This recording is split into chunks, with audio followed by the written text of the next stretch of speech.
ओम सहना भवतु सहनौ भुनक्तु सह वीर्यं करवावहै तेजस्विनावधीतमस्तु मा विद्विषावहै। ओम शांति शांति शांति। ओम सदाशिवसमारंभां शंकराचार्यमध्यमाम् अस्मदाचार्यपर्यन्तां वन्दे गुरुपरम्परां। श्रुतिस्मृतिपुराणानाम् आलयं करुणालयं नमामि भगवत्पादं शङ्करं लोकशङ्करं। शङ्करं शङ्कराचार्यं केशवं बादरायणं सूत्रभाष्यकृतौ वन्दे भगवन्तौ पुनः पुनः। ईश्वरो गुरुरात्मेति मूर्तिभेदविभागिने व्योमवद्व्याप्तदेहाय दक्षिणामूर्तये नमः। समस्तजनकल्याणे निरतं करुणामयं नमामि चिन्मयं देवं सद्गुरुं ब्रह्मविद्वरम्। हरिओम, सभी को प्रणाम। जो हम निधिध्यासन की प्रक्रिया कर रहे हैं उसके जो अलग अलग चरण हैं, 8 चरण जो है वो क्या है? Preparation and posture, auto suggestion, relaxation, breath observation, invocation, concentration, contemplation, witness. ये कहाँ से हमने बनाए हैं? अपने आप नहीं बनाए, शास्त्र में जो लिखा है उसके आधार पर थोड़ा सिंप्लीफाई करके बताया है। ये है कैवल्य उपनिषद का मंत्र। विविक्त देशे च सुखासनस्थः। एक एकांत की जगह में जाएं और बैठें सुखासन में। तो ये हमारा प्रिपरेशन एंड पॉस्चर है। शुचि सम ग्रीव शिर शरीरः। ये पहली 2 लाइन जो है वो प्रिपरेशन एंड पॉस्चर है कि जो जगह है वो साफ सुथरी होनी चाहिए और वहाँ पर आपके मन में भी शुद्धता का भाव हो। और शिर, ग्रीव और शरीर तीनों एक कतार में।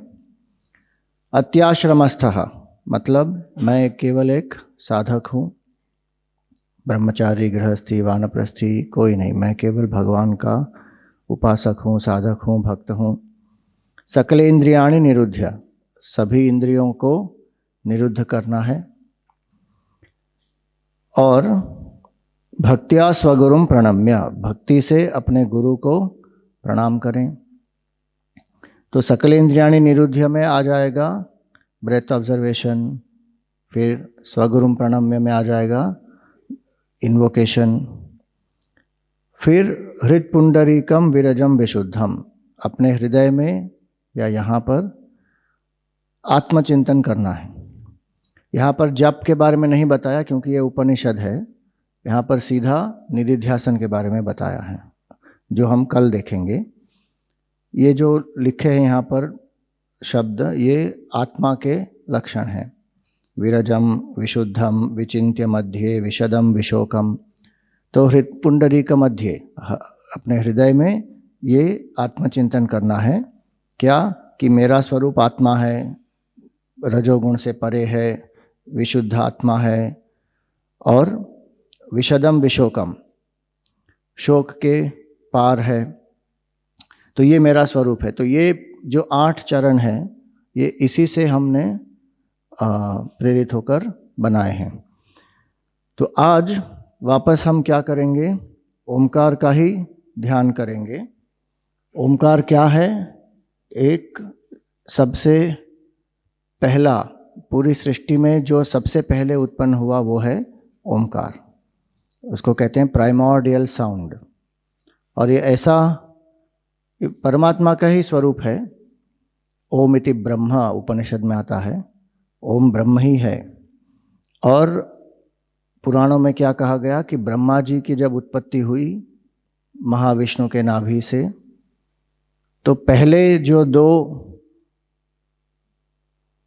स्वर उनसे निकले वो है ओम और अथ। ओम 3 अक्षरों से बना है, अ, उ, म। तो अ उ म, अ और उ जब जोड़ते हैं तो संधि बनती है उसकी ओ। तो ओम बोलना गलत नहीं है। अगर कोई उपासना के लिए आकार के ऊपर कुछ सुपर इम्पोज करके करना चाहते हैं तो फिर वो लोग अकार उकार मकार इसके ऊपर अलग अलग चीज़ें सुपर इम्पोज करके फिर उपासना की जाती है। तब वो क्या करते हैं, ऐसे उच्चार करेंगे। लेकिन अगर आप ओम ओम कर रहे हैं तो कुछ गलत नहीं है। ओमकार को कहते हैं अनहद नाद। बाकी सभी जो स्वर हैं वो आहट से प्रोड्यूस होते हैं। ओमकार जो है वो स्वतः सिद्ध एक ध्वनि है, इसलिए अनहद नाद कहा जाता है। और ओमकार में अ उ और म, इसमें जितने भी साउंड पॉसिबिलिटीज हैं वह सब कवर हो जाती हैं। कैसे? अ यहाँ से, उ यहाँ से और म यहाँ। Full vocal range will cover in this. आप करके देखो, यहाँ पे आपको स्पंदन होगा,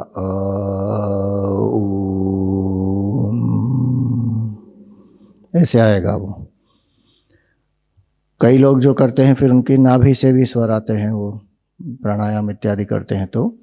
तो अ जो है संस्कृत में पहला जो स्वर है, स्वर का अर्थ यहाँ पर हुआ वावल, स्वर और व्यंजन, वावल एंड कॉन्सोनेंट। तो उसमें अकार पहला स्वर है और मकार जो वर्गीय व्यंजन है उसका आखिरी अक्षर है।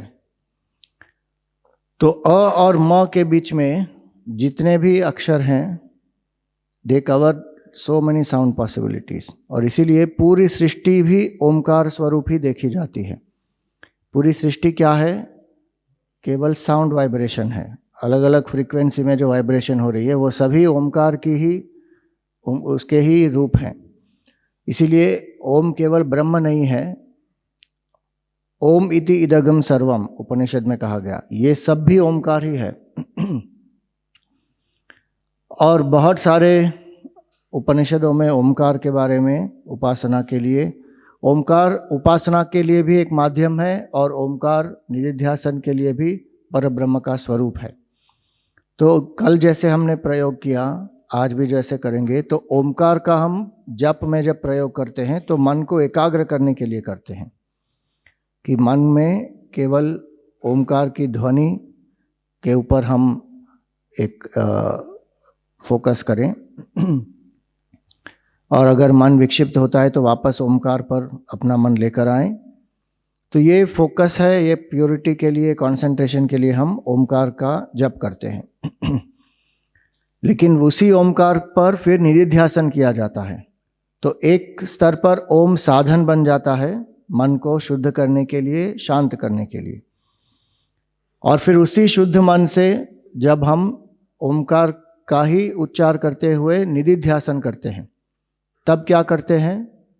अकार हमारे जागृत अवस्था का प्रतीक है, उकार हमारी स्वप्न अवस्था का प्रतीक है और मकार हमारी सुषुप्ति अवस्था का प्रतीक है। क्यों? क्योंकि जागृत पहले हमको अनुभव होती है ये अवस्था, और अकार पहला अक्षर है। मध्य में होता है हमको अनुभव, वो है स्वप्न का, और उकार मध्य में आता है। तो इसलिए उकार मध्य अक्षर का प्रतीक है, जो है वो स्वप्नावस्था।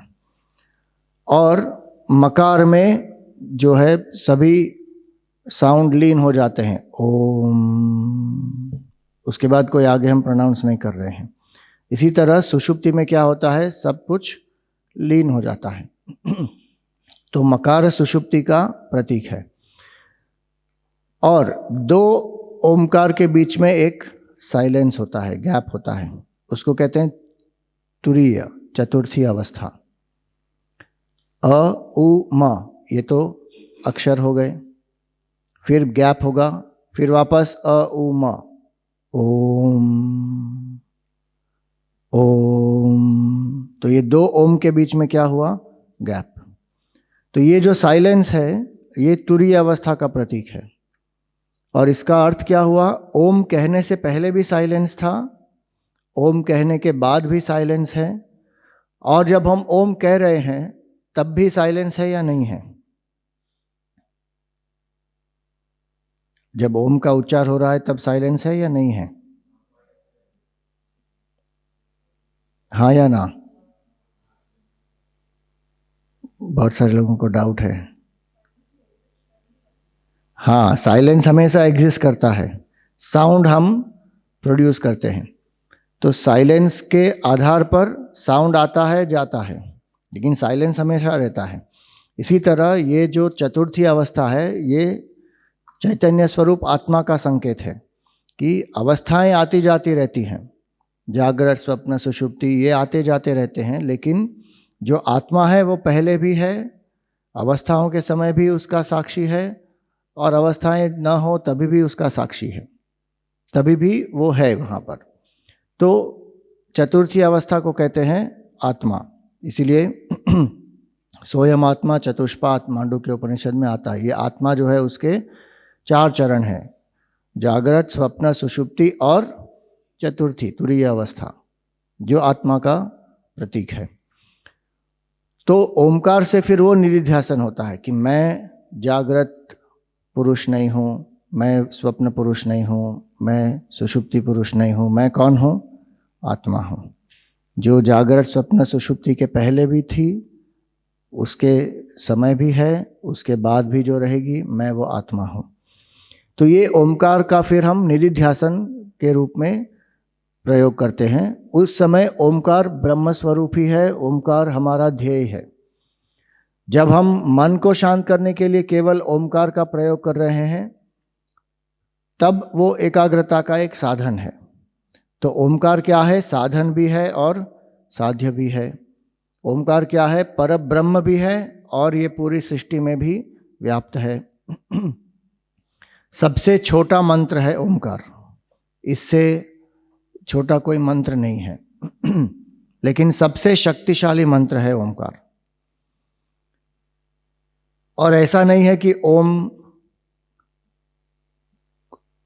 ट्रेडिशनली कुछ लोग कहेंगे ये बात कि ओम के उच्चार का अधिकार सबको नहीं होता। उसका अर्थ केवल इतना होता है कि सबका जो मन है, बुद्धि है, इतनी सूक्ष्म नहीं होती कि ओमकार की उपासना कर सके, क्योंकि ये सगुण निराकार उपासना है और उसमें भी आलंबन तो नहीं है रूप का। और फिर निधिध्यासन करेंगे तब वेदांत का अध्ययन होगा, तभी निधिध्यासन कर पाएंगे। तो जिन्होंने ये सब किया है उनको उसका सबसे ज़्यादा लाभ होगा। और ओमकार जो अलग अलग उपनिषदों में कहा गया है, उसकी उपासना करने के लिए गीता में भी कहा यदि छंतो ब्रह्मचर्यम चरंती, कठोपनिषद में आता है, तत्ते पदम संग्रहेण प्रवक्ष्ये। तो ओम की उपासना का सबसे ज़्यादा लाभ किसको होगा? जो सत्य, अहिंसा और ब्रह्मचर्य का पालन करते हैं उनको ओमकार की उपासना का सबसे ज़्यादा लाभ होगा। क्यों? क्योंकि तब शरीर मन बुद्धि एक अलाइनमेंट में आते हैं, उनमें एक शक्ति होती है और ओमकार की उपासना का लाभ होता है। तो आज हम ओमकार का जप करेंगे मन में एकाग्रता के लिए। और 108 की जो माला है, ओमकार का उच्चार करेंगे कल के जैसे, लेकिन थोड़ा उसमें फर्क होगा कि पहले धीरे से करेंगे, लाउडली एंड स्लोली, जोर से और धीरे से, फिर जोर से और थोड़ा तेज करेंगे, फिर वापस जोर से और धीरे से, और फिर उपांशु और फिर मानसिक, ऐसे होगा वो। सीधे बैठ जाएं, अपना सर, गर्दन और पीठ एक कतार में, आँखों को बंद कर लें धीरे से, कंधों को रिलैक्स करें,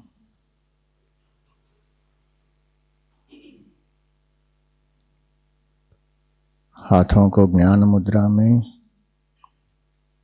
अपने घुटनों पर या जांघ पर रखें।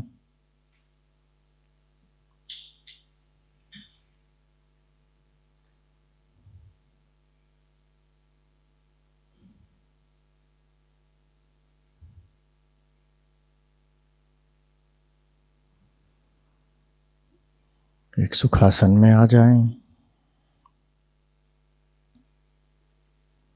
शरीर में कहीं कोई कष्ट ना हो।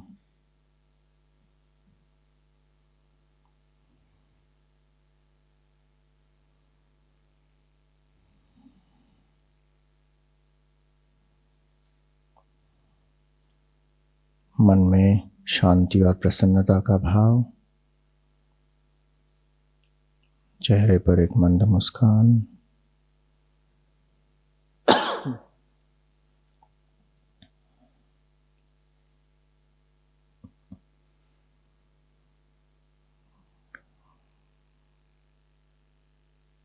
मन में कृतज्ञता का आवाहन करें, भगवान का धन्यवाद करें। एक और नया दिन हमें प्राप्त है, नई अपॉर्चुनिटीज हैं ज्ञान प्राप्ति के लिए, सेवा के लिए।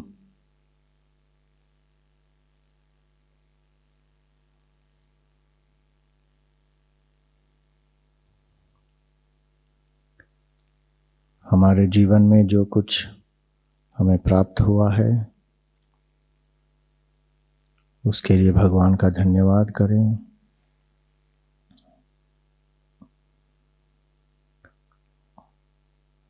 और अगर कोई कठिनाइयां हैं, चुनौतियां हैं, उसके लिए भी भगवान का धन्यवाद करें।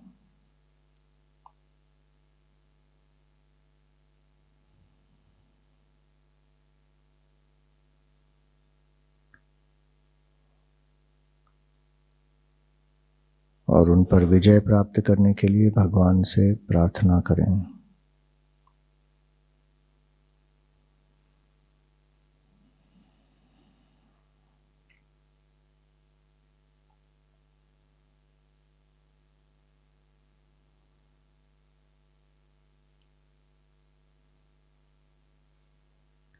भगवान हमारे हृदय में ही है,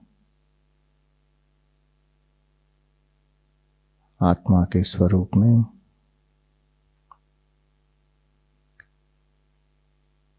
उनकी असीम करुणा, शक्ति, ज्ञान, प्रेम,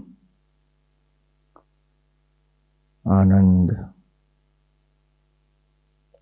हमें प्राप्त है।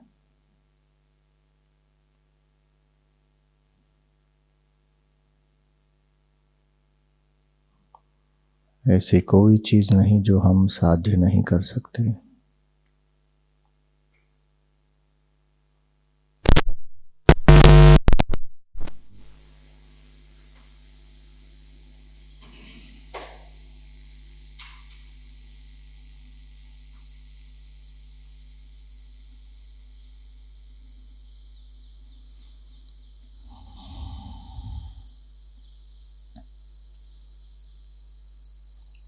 इसीलिए भगवान का धन्यवाद करें।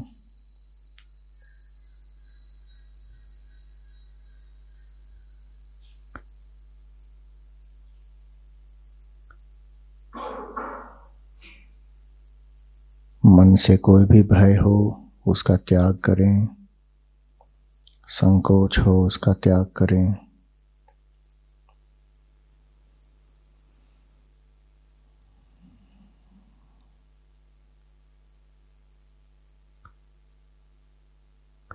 और गीता के श्लोक का उच्चार करें।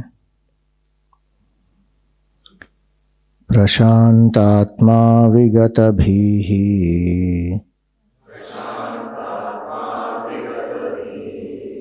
ब्रह्मचारि व्रते स्थितः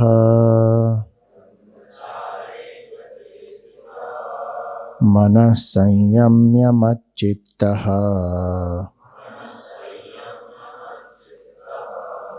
युक्त आसीत मत्परः।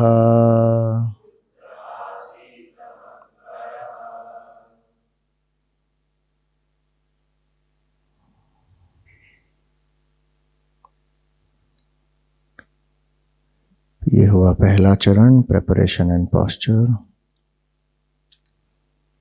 दूसरा है ऑटो सजेशन या संकल्प।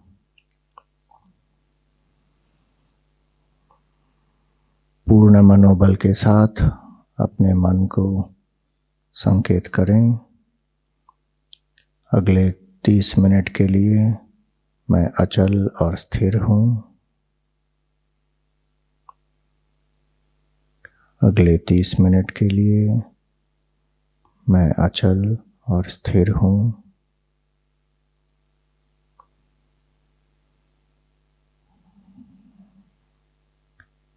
मैं जागृत, शांत और सावधान हूँ।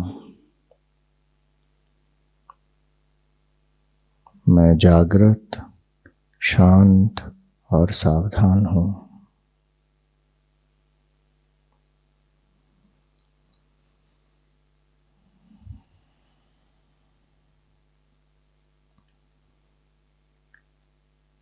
अगले 30 मिनट के लिए मैं केवल एक साधक और भक्त हूँ।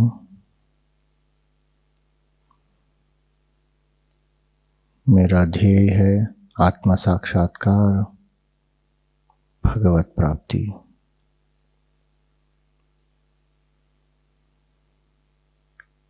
अगले 30 मिनट के लिए मैं केवल एक साधक और भक्त हूँ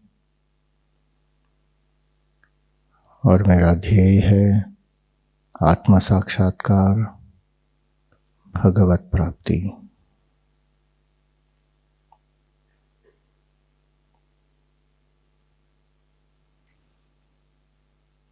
मन को इस वातावरण में लाना है जब आप संकल्प लेते हैं।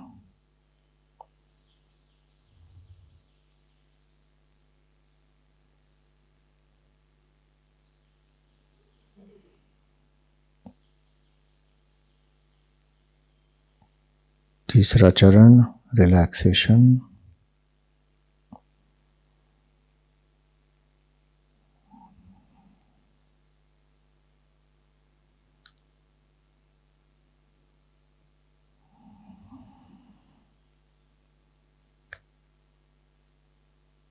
जैसे हम शी कहें वैसे गहरी सांस लेनी है और ये ध्यान रखना है कि पूरे शरीर में प्रकाश व्याप्त हो रहा है। और जैसे वह कहें उसके साथ एक्सहेल करना है, श्वास को बाहर छोड़ना है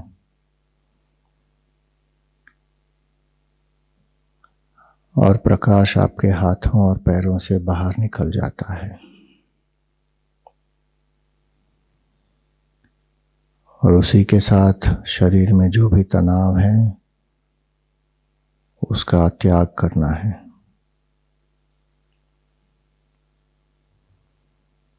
श्वास को बाहर छोड़ दें। शी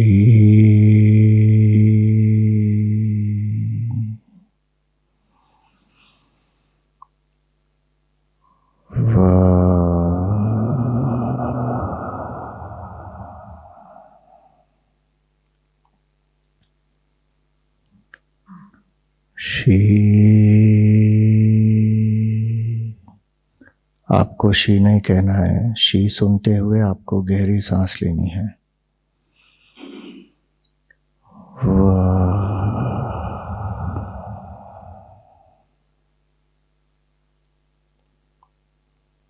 वह सुनेंगे तब आपको श्वास छोड़नी है, शी सुनेंगे तब सांस लेनी है।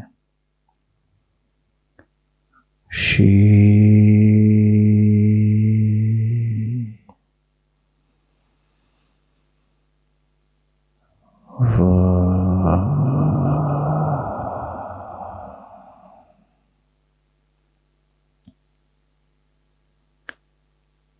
शी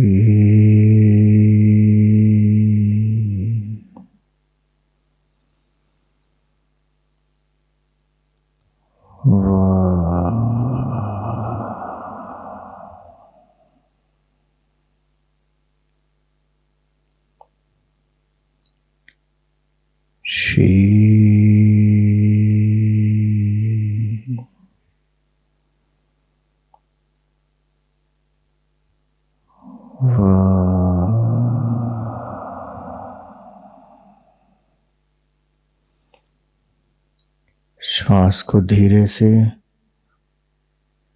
बिना किसी जर्क के लेना है।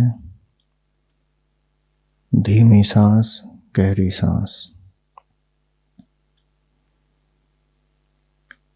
और जब श्वास छोड़ेंगे, जितना ज़्यादा समय लेंगे श्वास छोड़ने के लिए, उतना रिलैक्सेशन बेटर होगा।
चौथा चरण ब्रेथ ऑब्जर्वेशन। प्राणों का वीक्षण करें।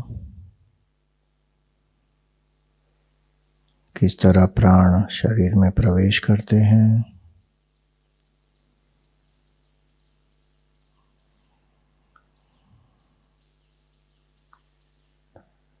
उसके कारण शरीर में क्या प्रतिक्रिया होती है, और कैसे प्राण शरीर से बाहर जाते हैं।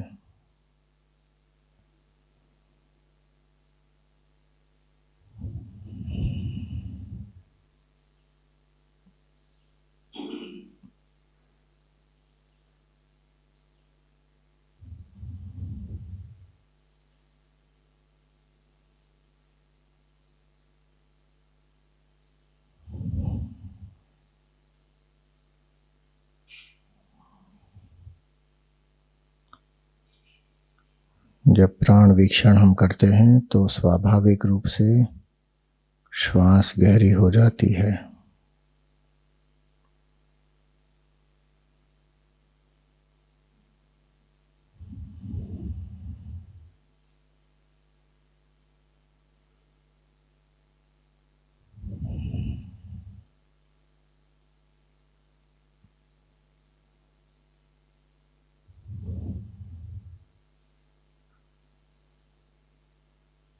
मैं प्राण का दृष्टा हूँ,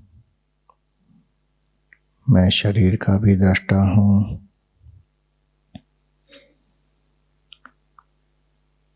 शरीर श्वास ले रहा है,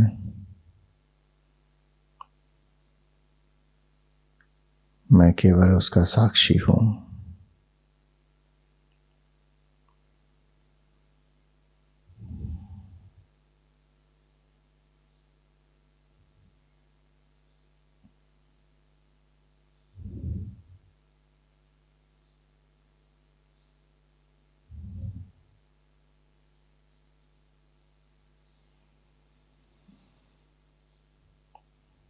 पांचवा चरण इन्वोकेशन,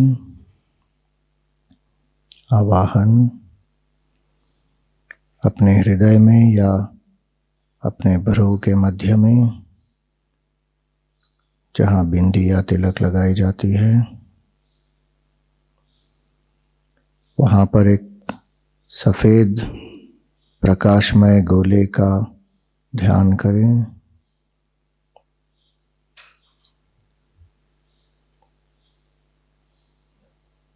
सफ़ेद रंग शुद्धता का प्रतीक है, निर्मलता का प्रतीक है, ब्रह्म का प्रतीक है।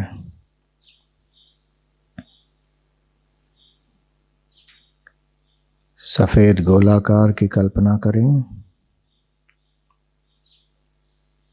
अपने हृदय में या अपने भ्रू के मध्य में, और उस गोलाकार में अपने सद्गुरु का आवाहन करें।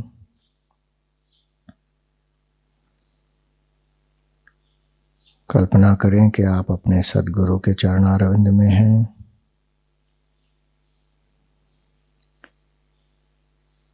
उनके आशीर्वाद की कामना कर रहे हैं। हाथ जोड़कर आप उनके सामने बैठे हैं, उनके चरणों में, और पूर्ण गुरु भक्ति के साथ हम साथ में दोहराएंगे।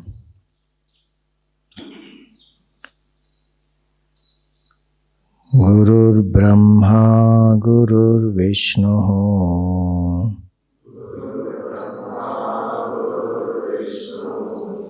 गुरुर्देवो महेश्वरः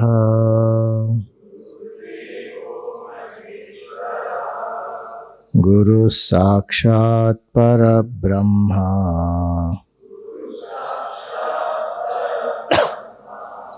तस्मै श्री गुरवे नमः।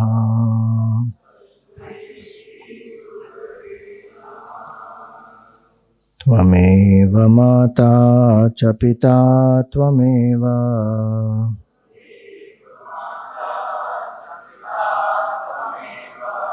त्वमेव बन्धुश्च सखा त्वमेव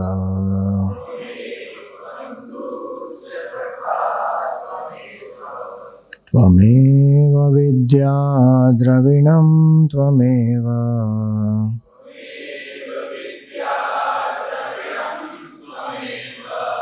त्वमेव सर्वं मम देवदेव।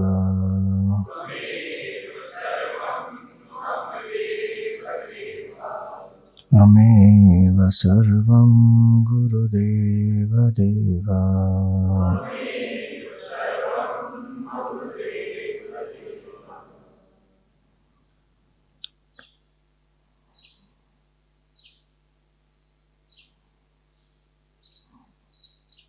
अपने गुरु के चरणों में कुछ पुष्प अर्पण करें, उनको प्रणाम करें, उनका आशीर्वाद प्राप्त करें।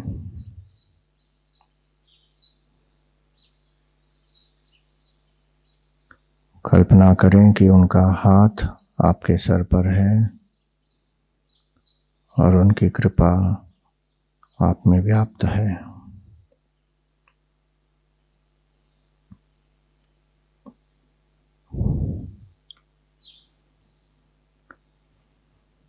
अपने गुरु को वापस अपने हृदय में स्थापित करें। अब हम भगवान ओमकार का आवाहन करेंगे। ओमकार भगवान की नाद उपासना है। अगर आपको रूप की आवश्यकता है तो ओमकार भगवान के रूप का ध्यान करें, नहीं तो केवल ओमकार के स्वर पर ध्यान देंगे।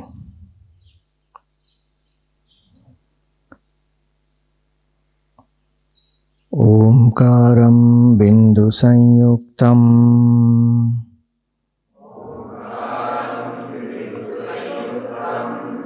नित्यं ध्यायन्ति योगिनः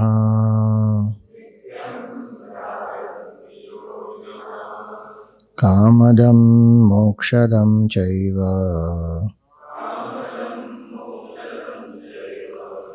ओंकाराय नमो नमः।